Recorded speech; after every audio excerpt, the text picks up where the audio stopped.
All right, and we are now live. Hi, everyone. Thank you so much for joining us today. My name is Rohan Thomas, and I'm an education technology consultant here at Kritik. We're proud to be bringing you this webinar along with our partner Openstax. Joining me on the panel today are Courtney Raymond, Marketing Manager at Openstax, and Eli Samarasinghe, who is the Lead Instructional Designer at Kritik. We're excited to have you with us today as we delve into the world of team-based learning. In conversations with faculty across North America over the last few months, we have found team-based learning to be a hot topic, and we look forward to discussing it with you. Before we get started, a quick note that all participants are muted, but we would love to hear from you. So please feel free to send any questions using the Zoom chat, and we will circle back to them in the Q&A session. Just to set a quick agenda on the next slide, we will start off with a quick introduction of what Openstax and Kritik does, following which we will dive into team-based learning. What is it? How is it different from other types of activities? Challenges faced by faculty in implementing TBL, best practices, etc. We also have a special treat where we will be hearing from a couple of special guest speakers who are faculty currently using TBL in large classes, and then round it off with a Q&A round. With that said, I would like to bring in Courtney to tell us a little bit about Openstax. Great, thank you so much, Rohan. So to those of you who are new to Openstax, or maybe you're not, but want a little refresher, so we are a publisher of openly licensed resources. We are based at Rice University, so we operate as a nonprofit. And we publish textbooks for the highest enrolled undergraduate courses completely free. We also have expanded into high school level books as well. We go through the same peer review process and quality standards as a traditional textbook does, but our books just happen to be openly licensed. So that means that instructors can remix, reuse, revise, and redistribute them however they need to, and they will always be available for free online for instructors and students. And just to get a picture of how we're used, this year we have calculated that we've saved students $1.2 billion because instructors have offered an Openstax book as their primary text material. We are serving 3.8 million students this year. That's just the amount that we know from instructors who have reported using us. We're in 60% of US degree granting institutions and in over 100 other countries. And we're serving about 36,000 instructors this year. And you can go on to the next slide, please.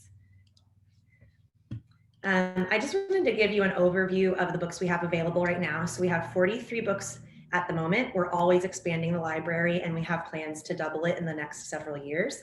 So our books cover a lot of STEM subjects, as well as we have a business series, as I mentioned, some AP and on-level high school books, and a US history and a college success book.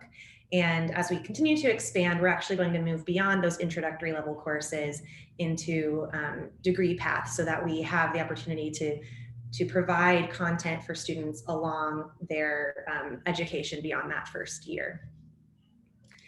On the next slide, I just wanted to mention that we have multiple formats available to enable flexibility in your instruction. So each of our books is available in an in-browser version. So that's the version we recommend because it's the one that is always up to date and is also reflowable, so you can use it most easily on any device. But we also do have a static PDF you can download. If anyone has unreliable internet and just needs to have something that they know will be there, that's an option as well. We also have an app with the content in it. We have low-cost print copies. We do find that in non-COVID times, at least, about 8% of students prefer to have a print copy. So they're available individually on Amazon, or you can order in bulk from one of our distributors. And those we sell just barely above cost. And then many of our books also have free Kindle versions to fit whatever your needs may be. Next slide, please. Each of our books also does come with free instructor resources. So to access these, you just need to create an account on our website. It is free, but that is how we verify that you're an instructor and make sure that students don't have access to things like test banks. So The kinds of ancillaries that come with our books range from PowerPoint slide decks, solution manuals, like I mentioned, test banks. And we also have LMS cartridges for Canvas and Blackboard, and several of them also have D2L and Moodle to make integration easier for you. And then finally, on my last slide, I just wanted to mention, to give you some context for how we're working with Kritik. So we are a nonprofit, but we partner with other companies that create learning technology, companies like Kritik. So Kritik can come alongside us, and they offer a low-cost, high-value technology to support instructors and students alongside our content. So if you are wanting to use this open content to decrease the financial burden on students, but you really want some technology to enrich their experience, Kritik is an example of one that does that. And they'll be able to tell you a bit more about their expertise. But these partnerships are really important to our ecosystem because our partners also provide financial support, which helps us to keep our books up to date throughout the year and always accessible to students. So this is how we work together in a kind of symbiotic way to serve the community with this open content.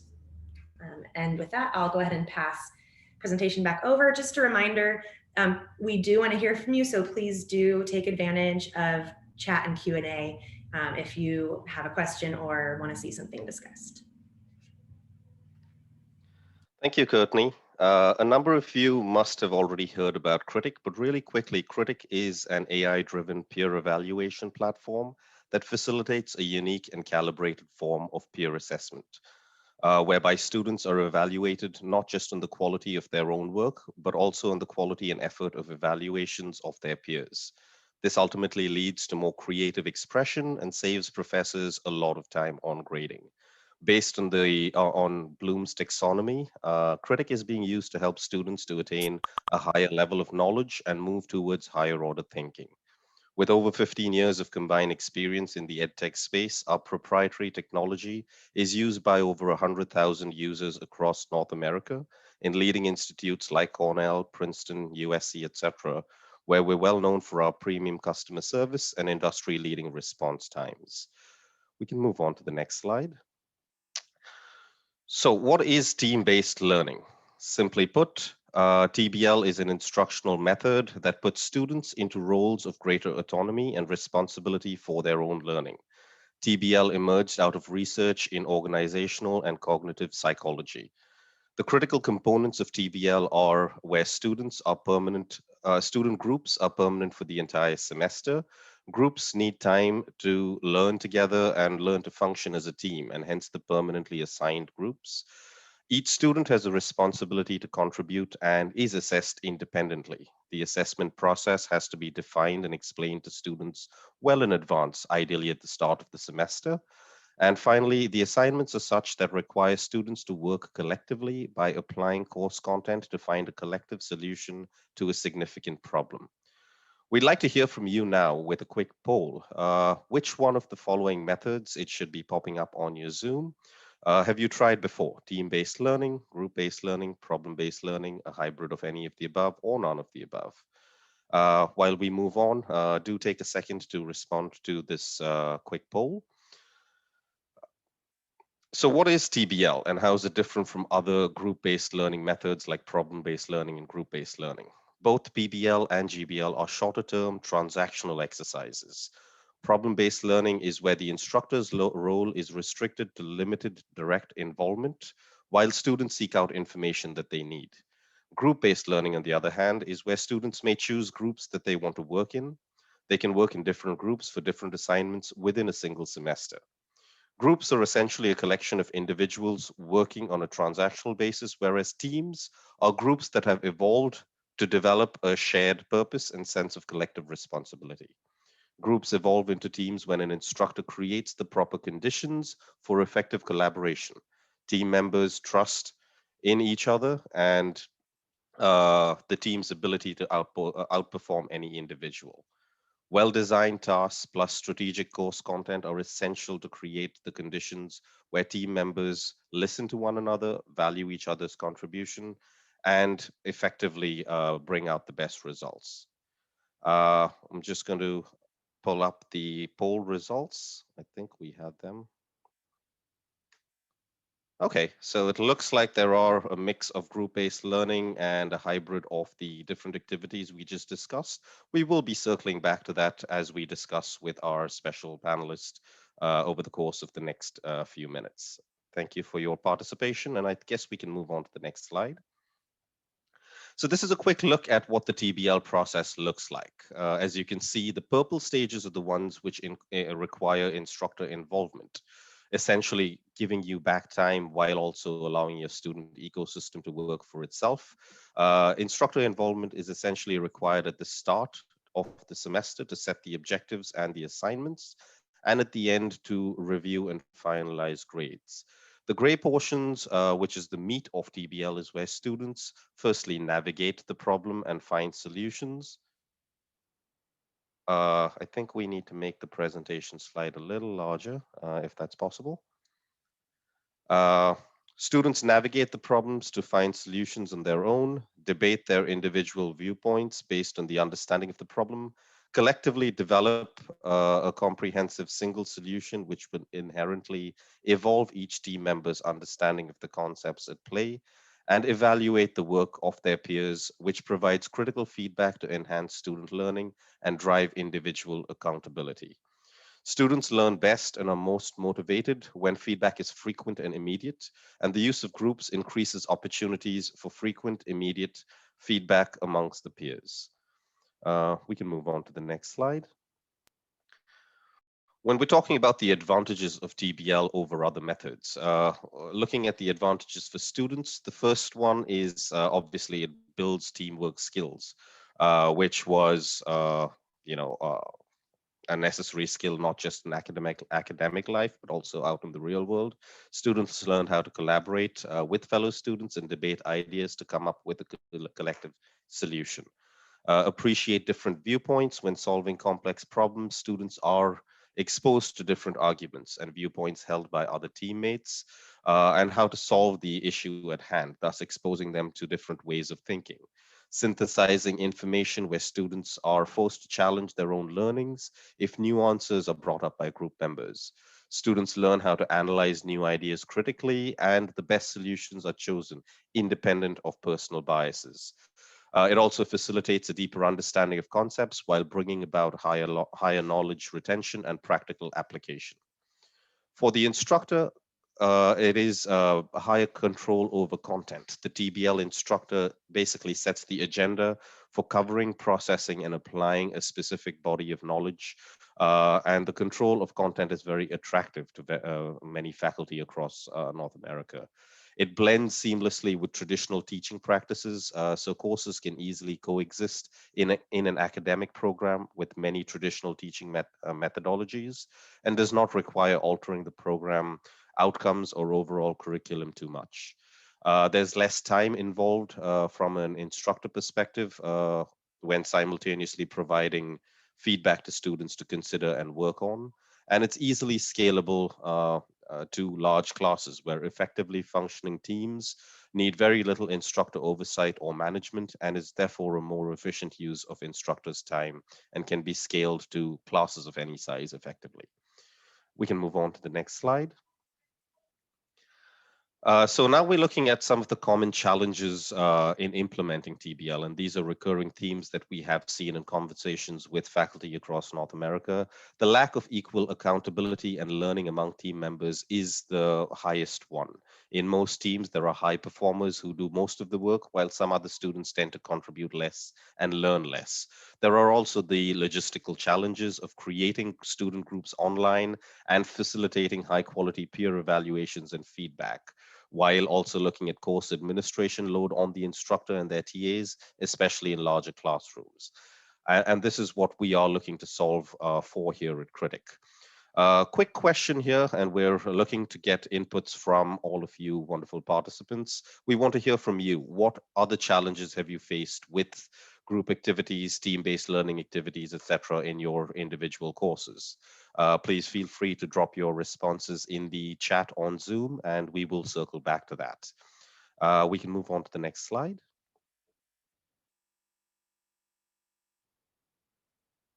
Great. So now we're looking at how important peer feedback is for team-based learning activities and driving successful results. Studies do indicate that students can get the best learning when feedback occurs quickly and frequently throughout the duration of an assignment. This is obviously not something that faculty or even TAs have the bandwidth to do, especially in today's world. And peer evaluations is found to be a critical feedback source for student learning. The evaluation reflects the assessment of each member's contribution to team learning, and it keeps the students accountable to their teammates and to themselves for success over the course of the semester. And professors teaching large classes tend to take peer feedback as the central component for team-based learning. Breaking up larger assignments into smaller groups and smaller assignments has proven very successful for many faculty members. Before I pass this along, just a quick reminder, we would love to hear from you. So please do use the chat to send in your questions and any comments. And at this point of time, I will bring in my colleague Eli to take us through the next section of team-based learning. Thanks, Rohan. For those of you who joined a little bit late, a couple of minutes after the webinar had started, my name's Eli, and I work with all of the instructors that use Kritik. And especially over the last couple of months, or I should say a year, with a lot of universities and colleges turning to remote learning to allow students to learn from one another, implementing team-based learning was even more difficult than it is in live classes.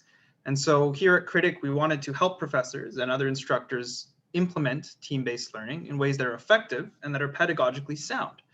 And so our technology, as well as other AI-driven technology that facilitates peer review, the way we stand out and the way that we allow professors to leverage peer-based and team-based learning is by allowing you to have flexibility over the entire process within Kritik. You can quickly and easily create several teams that you want to use throughout the term. You have full customizable options over the rubrics.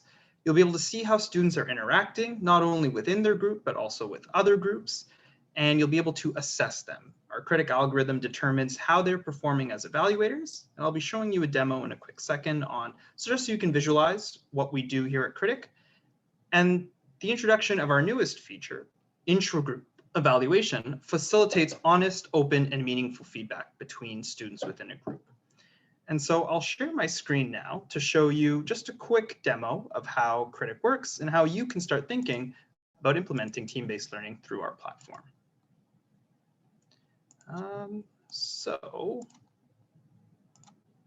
at this point, are you able to see my screen? Awesome. So I'll be introducing a professor whose course we are looking at here, but once you've signed up for Kritik and met with our team, you're able to create several different courses.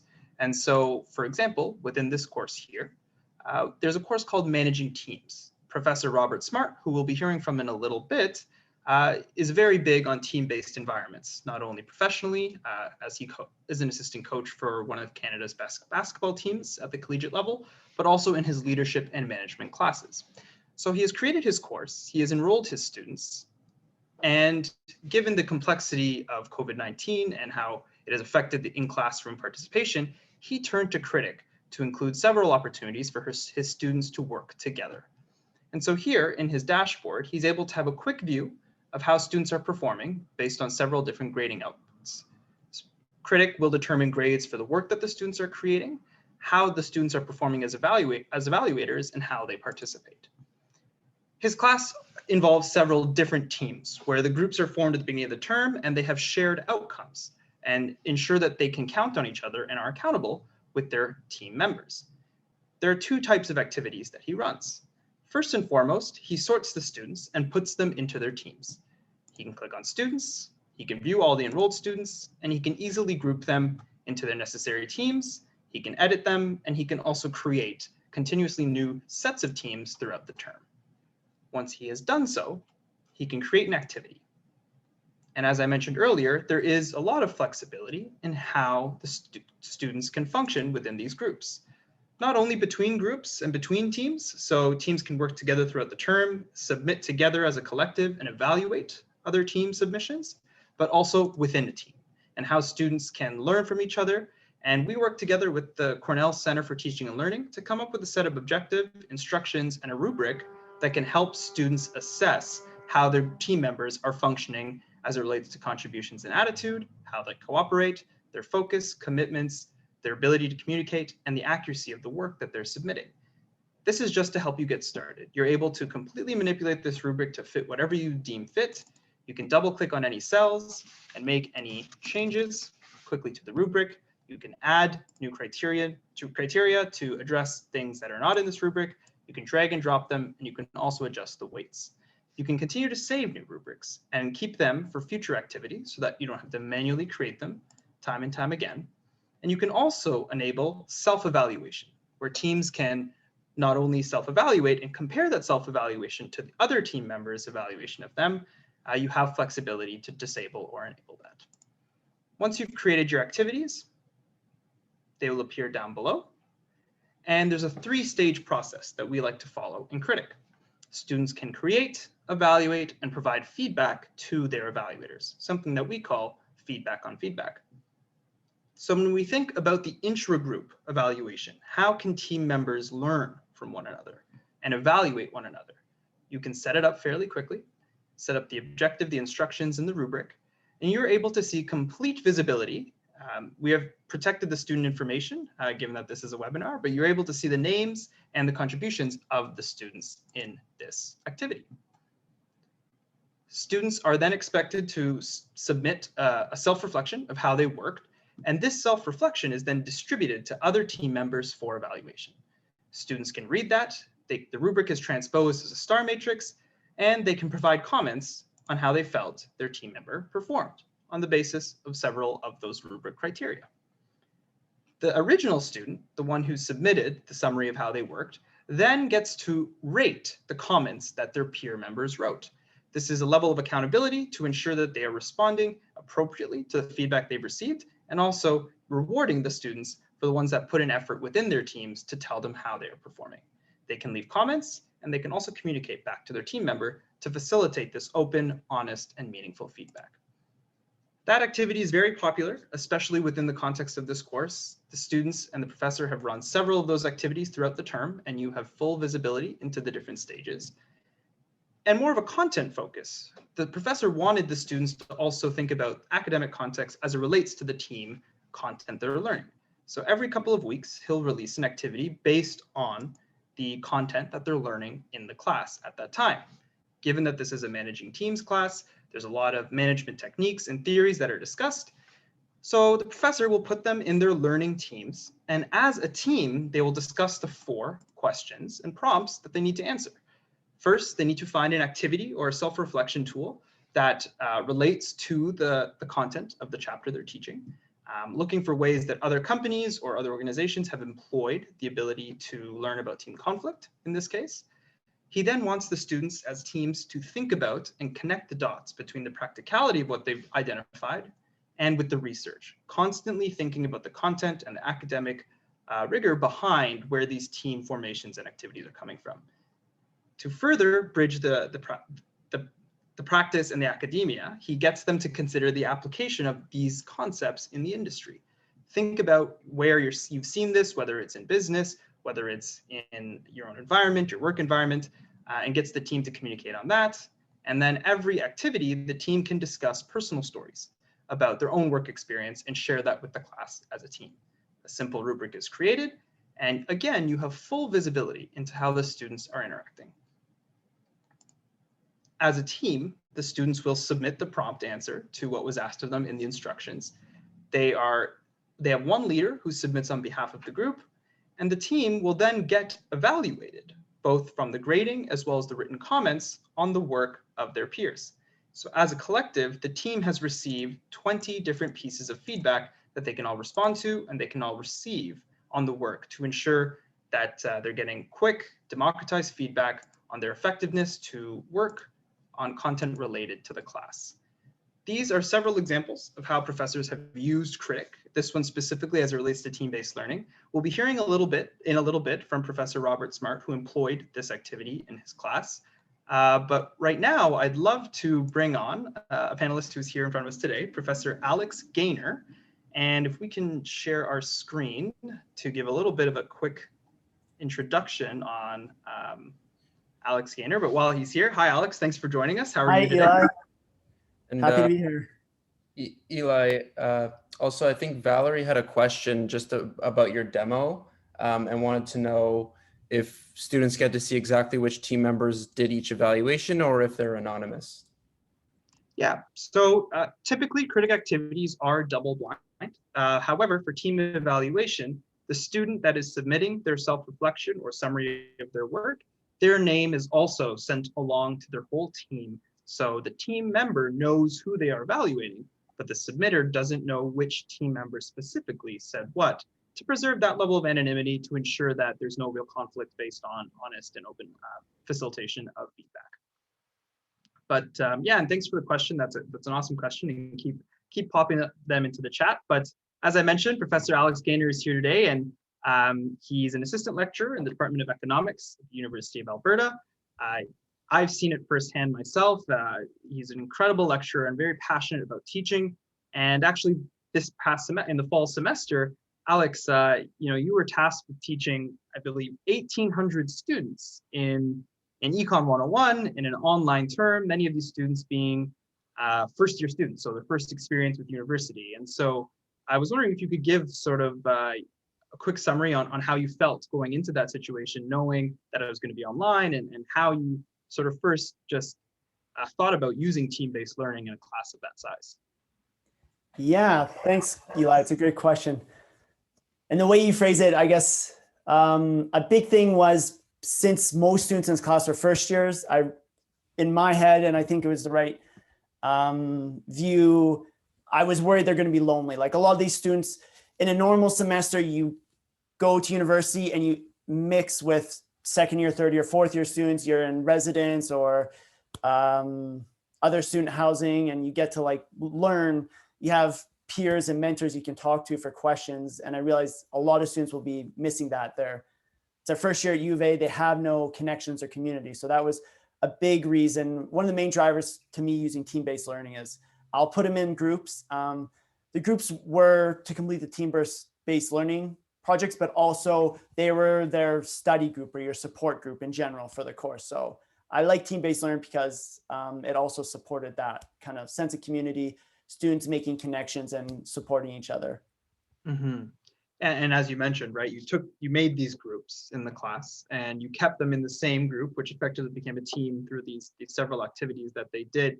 Did you notice, whether it be anecdotally or maybe feedback from the students, were you able, you think, to foster some sort of relationship with some of the groups in that class? Do you think that students were able to actually get to know their team better, even though it was a remote environment?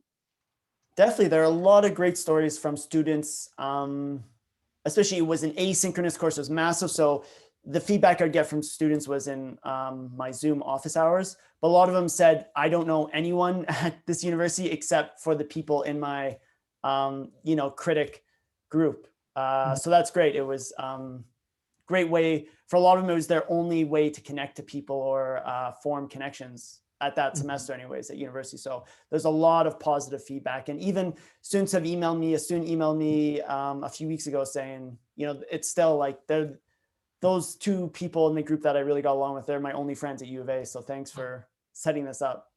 Yeah, no, awesome. And that's definitely one of the outcomes that professors strive for when they use team-based learning, right? To turn this group of whether it's random or otherwise of students into this collection of identity, of understanding, and building friendships and networks between these students. And I think that's great to hear in such a large class that you were able to do that effectively. But as it relates to the course concept, Econ 101, it's a staple introductory class for many different disciplines. How did you've understood, okay, you have this goal of wanting to put these students into the teams. How did you create activities through Kritik in terms of content, and what goals did you have based on the work that they were doing in their teams? Yeah, so I'm a big fan in general of active learning, not just, the chalk and talk passive lectures that we traditionally have. So I'm a big fan of active learning. I've used, Eli, Kritik a lot of different ways. For this class, it's Econ 101. So I didn't want the projects to be too overwhelming or challenging, but I really want them to learn the material at a deeper level.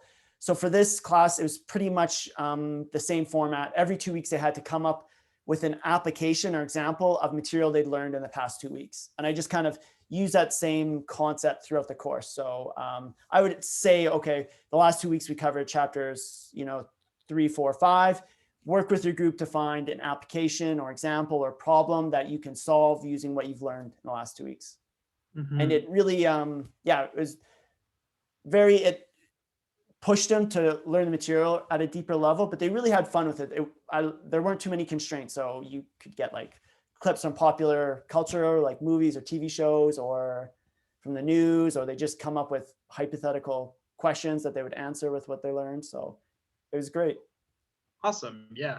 And for everyone, all the attendees, as well as panelists, while I'm continuing to ask Alex some questions, it'd be great to hear from you, right? Alex, as you mentioned, has used Kritik in a lot of different ways and has experience with team-based learning, as well as, formation of groups and things like that. So feel free to pop some of those questions into the chat as well.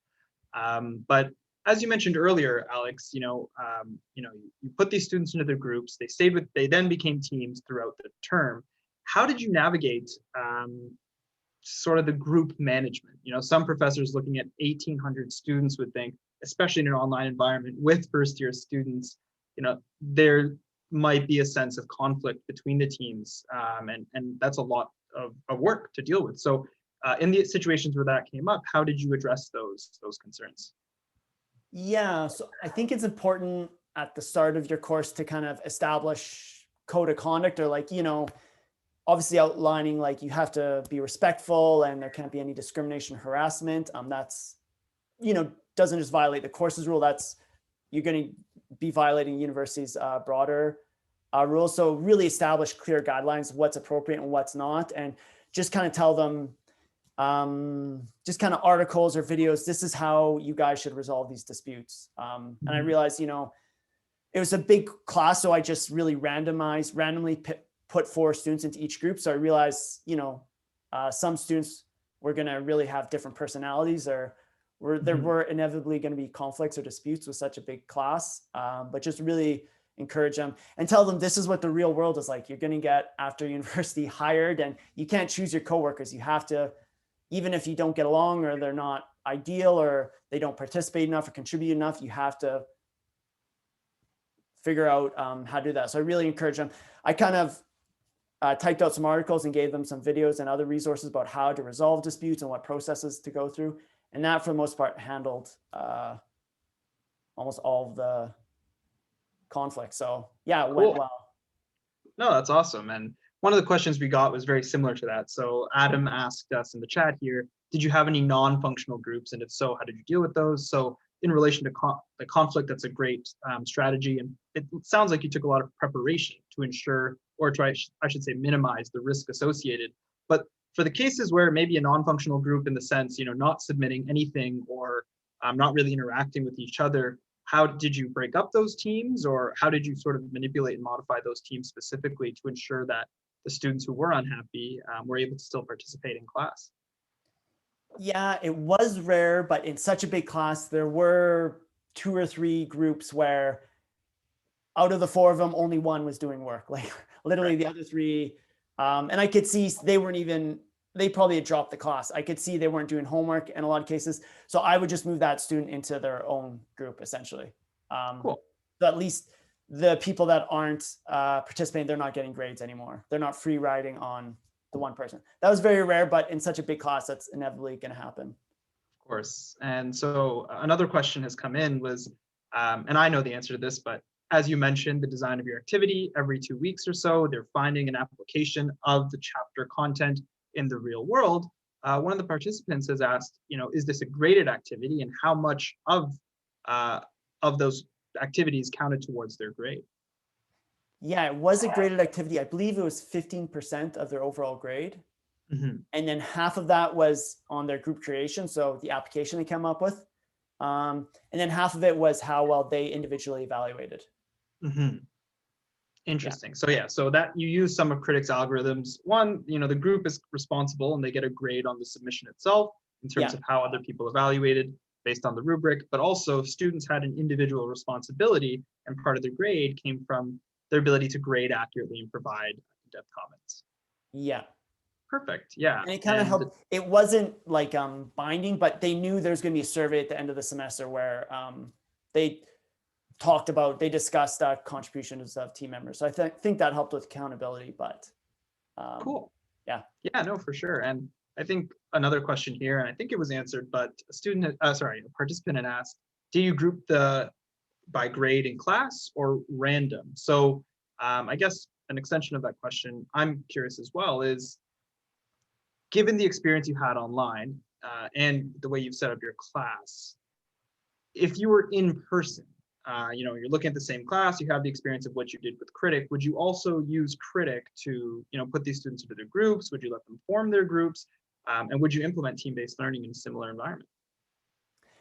I think, to my knowledge, like most literature suggests you want like heterogeneous groups, like not a group of, people getting high grades or low grades, or people that are type A leaders or people that are tech. You want a nice heterogeneous mix.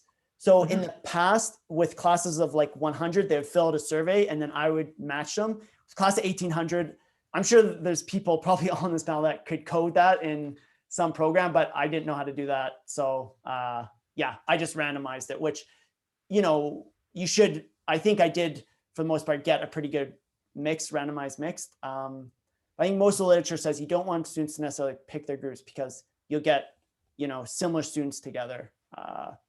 Right.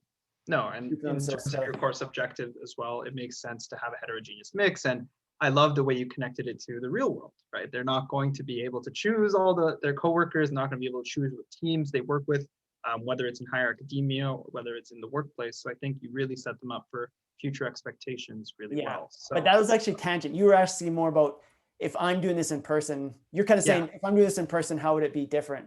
So I don't think I would run it too different. The only thing I would like is if I'm planning to do this in the fall, I don't actually know 100% if that's in person or online or not, but if it is in person, I'm planning to allot some class time to the group activities. So giving them at least 10 or 20 minutes. So tell them ahead of time. In general, during the class, I'm going to encourage them to sit with their groups because I have a lot of like lecture-based questions as well. And then I'll tell them, okay, we've gone over this. The next Kritik assignment is going to be coming up with an application on these chapters. So you have the next 10 to 20 minutes to work with your group right now, kind of live in person. So I know they're at least getting some live synchronous time to work on it. And then if they want, they can meet in person again, or they can do the rest online asynchronously or synchronously. But I'd like to, once it's in person, allot some time for them to work on it together in class. Cool. No, yeah, I'd love to talk to you more about that, obviously, in a separate call and figure out what works best. But thanks, Alex. I think you answered a lot of the questions that people were interested in learning. And for everyone in the webinar, we will be having a quick Q&A at the end. So stick around for that. And thanks, Alex. So we have another speaker as well who wasn't able to be here, but we did record an interview with them. And that was Dr. Robert Smart, who we took a look at his class. And as I mentioned, he loves bridging the topics between academia and as well as professional environments. He got his PhD at Carleton University, and he teaches management courses like managing teams, leadership and training. And he's also the assistant coach for one of the most successful collegiate basketball teams of all time, the Carleton Ravens, that primarily plays in Canada, but has won 13 of the last 15 championships in Canada. So very successful on the court as well as in the classroom. And we did record an interview that we're going to play here, where he talks a little bit about how he leverages the experience that he's learned of team-based learning in both environments, what he learned on the court and what he brought into the classroom, and vice versa. So a team member at Kritik, Jonathan, will pull up that video now, and we'll get to hear from Robert. Well, I mean, I think the whole reason teams work in business and why they're so prevalent is it's the cheapest way to train people, right? Like you just put them around other good people, and we're social learners, right? We, the look like you're crazy that I give you is more valuable than 1,000 3 out of 5s that you could get on some in a formal evaluation process. Like I just think you know, social learning is just so huge, and I think it's how anyone that's ever done a job, you know, you get trained on it, and then you actually get trained on it, right? Like when you start working with your people.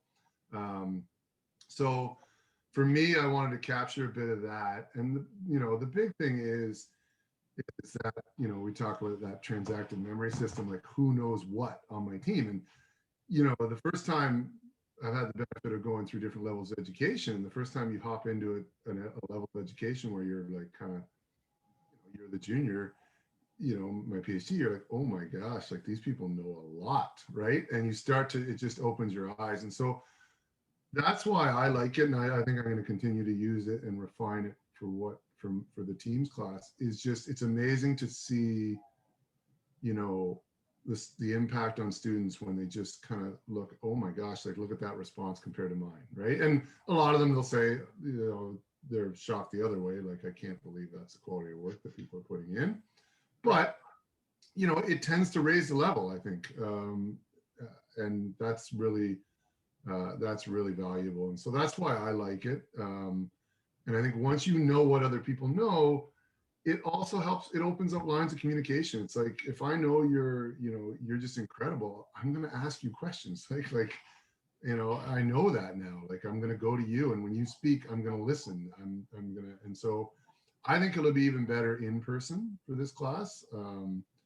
I think it'll open up conversations, you know, more. I think there'll be more sharing of stuff. And, yeah, like that's what I like about it is just that opportunity for social learning, seeing what's out there. Because you know what it's like. Universities become this like commuter experience where I commute to my one class and then I go home and I work, you know, and it's just like you need that engagement, right? We're just not allowed to go to the pubs as much anymore, it feels like, and talk about stuff, which is a shame. So Right. you need to get them to kind of interact, right? Mm-hmm. Yeah, now the teams course is, I pretty sarcastically say, like, please don't come to me and tell me you're sick of your team, because that's kind of the whole idea here, right? In other courses, when I have group projects, it's tough. Like, you always have a certain percentage, just like you do in the workplace, of people that just would prefer, and they realize quickly, I can do this just fine on my own, thank you. You know, business students aren't too bad, I find. You know, the big thing is you got to set the task up and grade it in a way that rewards them for creativity, rewards them for taking chances. If it's just a standard, something someone could do, the best student could do on their own, then you're gonna get some pushback. But I sell it pretty hard. Like, I sell it, you know, this is your skill. For the students that I have, that's the concentration they've chosen. So I say, you have to be elite in this skill. Like, you have to be, you know, like an accountant has to be good with numbers. You have to be good, you know, working with people. Every team you're on magically should just perform, you know, 20% better because you do things that other people don't know about in the practice. So I really sell it. But yeah, I mean, you know, university, you get pushback. They get annoyed pretty quickly when they feel like they're wasting time and they're busy, right? So you got to be careful.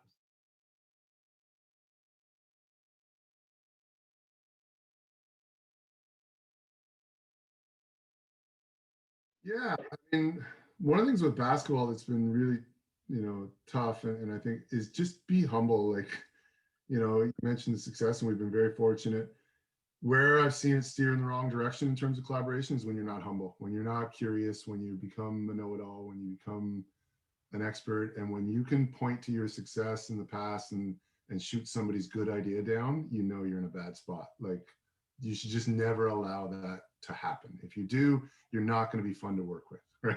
And if you're not fun to work with, people are not going to work with you, right? So success can be a real hindrance to that. And so definitely over the years with basketball, we've at times gone, you know, in good directions and bad directions, and, you know, tried to, but that's certainly, you know, just check your previous success and ego at the door. Like, when it comes to working with people, it's all about right now. Like, anytime you work with somebody, you know, every team is different. We take that approach. Every class I'm in is different. Every new partnership, any collaboration, you know, when you're talking about learning, you literally it's a new Frankenstein of a human, right? Like, it's just like, it's all the parts come together. And if anything's different, it's new. You can't start to try and think about, past success and all that stuff. So that would be big from there. And then from school to basketball, I think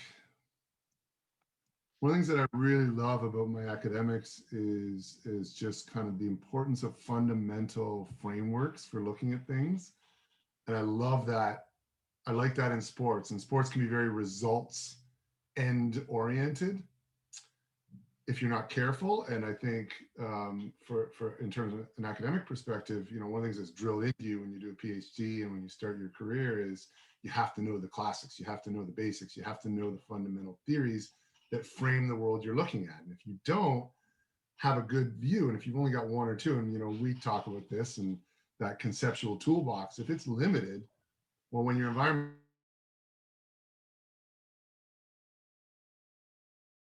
right?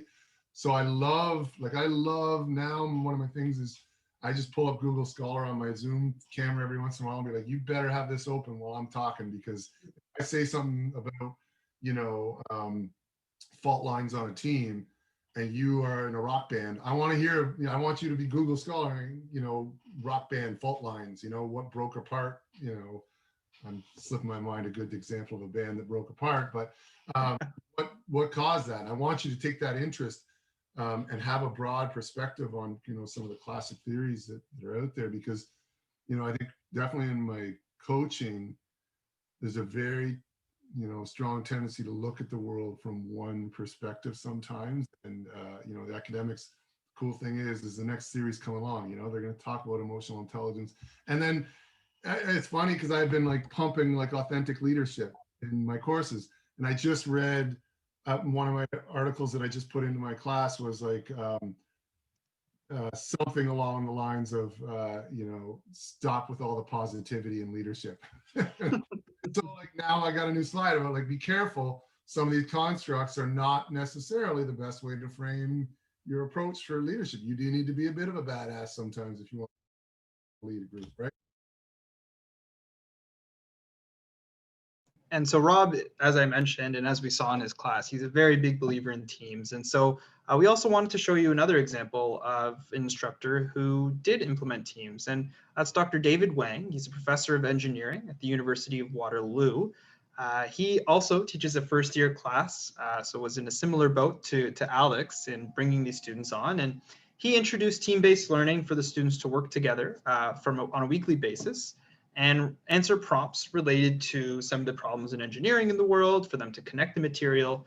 And we asked him to explain how those teams worked, how he set those up. And unfortunately, he couldn't be here today, so we'll be showing a video for our little chat that we had as well. And that being said, while we still have you, thanks for being here and continuing to ask questions. We'll be having a Q&A in about 5 or so minutes after the Dr. Wang's video is over, but feel free to continue to play or paste questions and ask them in the chat. We're more than happy to answer them. Yeah, as I mentioned, Dr. David Wang is a professor of engineering at the University of Waterloo. And Dave, if you want to give us just a brief introduction on what led you to where you are right now in your teaching at Waterloo. Sure. I teach electrical and computer engineering, which means I teach the nerds and the introverts, basically.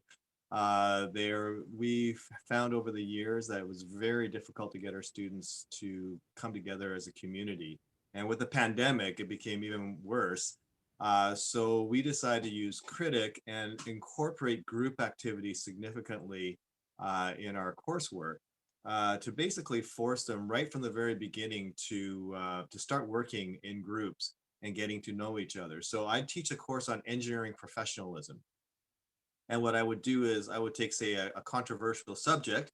From my own background, I had a startup company, and we were basically at one point needing to decide whether or not we were going to go into a pornography market because it was very lucrative. And I actually presented that to the students, and and they had to, as a group, argue and decide whether or not they would, as a group, go into this market or not. And they had to weigh all the various options and all the stakeholders. And so we did a lot of these type of activities. I tried to pick controversial subjects that would get them really talking to each other. And we found that the feedback that we got, I actually can't read the feedback, but it was overwhelmingly positive. They really, from my perspective, the students really thought that they actually really benefited greatly from seeing other people's work. They really enjoyed the process. We did this instead of having them do a final exam, so they really, really enjoyed it. And so, yeah, we were definitely very pleased with how Kritik ended up working for us. Yeah, that's awesome. And I know that you did a lot of, you did some individual activities as well as group activities. And as you mentioned, engineering professionalism for all the first year undergraduate students. And so how did going into an online term and try to sort of reinforce these skills, would you have run more group activities as opposed to the individual ones to help continue that collaboration? Or why did you decide to do some as individual and some as group activities? The individual is because we do have a requirement that they have to be assessed individually.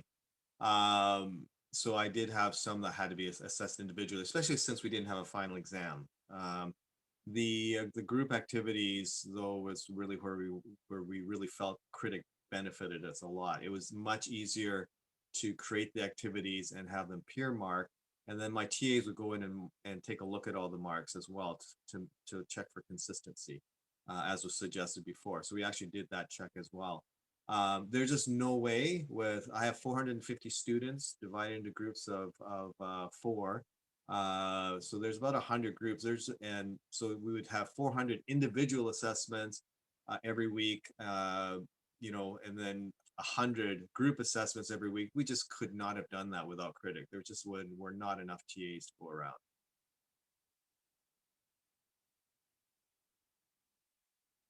In terms of surveying your student and getting their opinions on Kritik and peer review, I sort of stretched out the image to see if it's easier for you to read. What made you sort of send out the survey? Why did you want to ask these questions? And do you think that peer review did help them in their understanding of the course material? I think it did, especially in the questions that you see there that are, how did it help you in the learning? And did it help you to see other people's work? And even in individual conversations, the students really, really found it helpful. I mean, if you think about the way you normally assess, right? A TA marks it and they get their paper back and they just see a mark and they complain bitterly. They don't see what other people have submitted. And the fact that they're now seeing what other people submit, one of the big things we found is there were almost no complaints about marks, like almost none. Out of 450, usually very competitive, lone wolf, electrical and computer engineering students, they were almost all, they were all very happy. There were very few complaints and very few people challenged for marks. So someone just asked what kind of course it was. It's about engineering professionalism, covers everything from writing skills to ethics, everything. Yeah, just everything, the soft skills for engineering. Right. And these are first-year engineering students coming from all over the world who might not have necessarily reinforced these writing skills. So did you make any other sort of tutorial videos on how to give feedback or sort of prep them for the experience in Kritik? We had TAs actually go through and meet with the groups and then just chat with them. We tried to, because the TAs weren't having to mark as much, they were able to go in and mentor. So that we had groups of TAs go in and talk to each group of students every week. Right. And so Peter mentioned in the chat about your last question as well. If not having Kritik meant having a final exam in this course, there's a strong opinion to keep Kritik in the course if it meant removing a final exam. So how much of the Kritik process, how much of a grade did it count towards in the final grade for the students? Yeah, we have a limit because the students, I think we had a limit of 20% of the mark could be due to Kritik, and that's it. Right. We have a weird rule at Waterloo about not putting, if they have to pay for software, we don't want to, nail them for too many marks. It's kind of a conflict of interest, right? So there was a limit.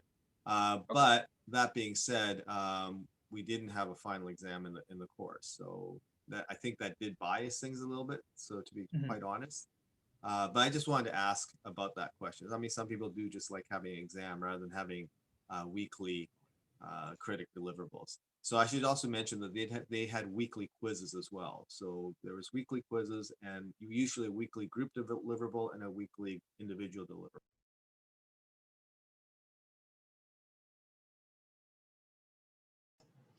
Great. So yeah, just hearing from a few professors on how different, even though they did both employ, team-based learning, as well as Alex here, how different it can be in terms of connecting the content, getting the students to interact with each other, how important that is. So we'll now open it up to the floor for some questions, and we'll release our last poll at this moment as well. But Alex, I guess, one question that did come in was, does Kritik provide support for students as well? And so with the class of 1800, could you maybe talk to your experience a little bit about that? Yeah, Kritik definitely does. They provide excellent technical support. So if students are having issues, they were rare, but if the students forgot their password or was just having problems getting it to work. Actually, I had such a big class. I had some students in the UAE and they had IP issues in their country with Kritik, and you guys were great at figuring out workarounds. So there's great technical assistance and support for students, but you guys also had an excellent knowledge base with articles and videos that I would, the first time they're doing a creation or evaluation, feedback on feedback, I'd always link to that video or that article and recommend they watch it. So it's a great you guys have a great set of videos and articles to kind of help students along, because it is a new or different type of assessment, right? So I think it's really important as an instructor to explain it and explain why you're doing it. And it's great that Kritik helps support that as well. Cool. Yeah, and I think for some of the people who would have signed up for this webinar, we can all agree team-based learning is helpful. There's benefits pedagogically as well as for objectives that you want to accomplish as it relates to student learning outcomes. But again, for those who are scared or a little bit nervous about implementing it, what's some advice you would give them, regardless of class size? What would some advice be that you can provide to them about implementing it, how it works, and how to make it effective? Yeah, if you're reluctant, students aren't forgiving usually, but they are if you're very upfront and transparent, just saying, listen, this is new. This is, I'm using team-based learning on this platform called Kritik. I'm confident it'll work because of the research and research I've read and discussions I've had, but I'm trying this to be new, just being really transparent and communicating to students why you're doing this. I'm doing this because I believe soft skills are important, and team-based learning, peer learning is important. These are really important skills you're going to use later on in life. So really being transparent and just checking in throughout the semester. My university gives an end of semester survey like most do, but they also give us an option of like a halfway survey. So using surveys, or if you don't have that, you can use other survey softwares like Google Forms or whatever, just to check in with your students after a couple months to see what do they like, what they don't like, and don't be afraid to change it up halfway through based on student feedback. But it can be scary, but students are quite forgiving if you're transparent and upfront at the start about why you're doing this. Right. And we have a really interesting question before we wrap up here. An attendee has asked, it's clear that this kind of activity adds on to the student workload. Have you heard any comments from students about the time commitment? Yeah, I think especially right now during a pandemic, you want to be aware that you're not overloading students. So I think it is important to remove something or to be very aware of your students' time. And so with Eco 101, I removed some other activities I would do to make up for this time. And I just did applications, which I knew would take like 30 minutes. The group, it would take them like 30 minutes or an hour to do. And they're doing that every 2 weeks. So I think it right now, especially during the pandemic, but when we return to normal, whatever that looks like, it's really important to not overload students, because then even the best designed resource, if it's overwhelming students time-wise, they're going to resent it or not get full value from it. So yeah, it's really important to be aware of that, not just keep your existing course and add on to that. Yeah, for sure. Or team-based learning in general. Exactly. And just a few other questions that came in here. So Valerie asked, can we see some of the videos Dr. Gaynor mentioned? That's an excellent question. So Jonathan, if you want to bring up the slide just to show, we'll be sharing some resources. We'll be sending an email around to all of you, and one, thanking you for your commitment to watching the webinar, and we'll be able to include some links based on some of the things that Alex mentioned in terms of student guides and those instructional resources. You can follow us on Kritik here at some of our socials and check out some of what Openstax has to offer in terms of their products and their website. A really great mission and cause that they're advocating for, and part of the reason why we've teamed up. And yeah, I would just like to thank everyone for the time that you spent today. It was an awesome opportunity for us to learn more about team-based learning. We'll be sending around the slides as well as a recording of this call, and just a few other things that can help you learn more about Kritik. So thank you, everyone. It was an absolute pleasure. Thanks, Alex, for joining. Thanks for giving your insight. And I hope all of you have a great rest of your day and a great weekend. Thanks, everyone.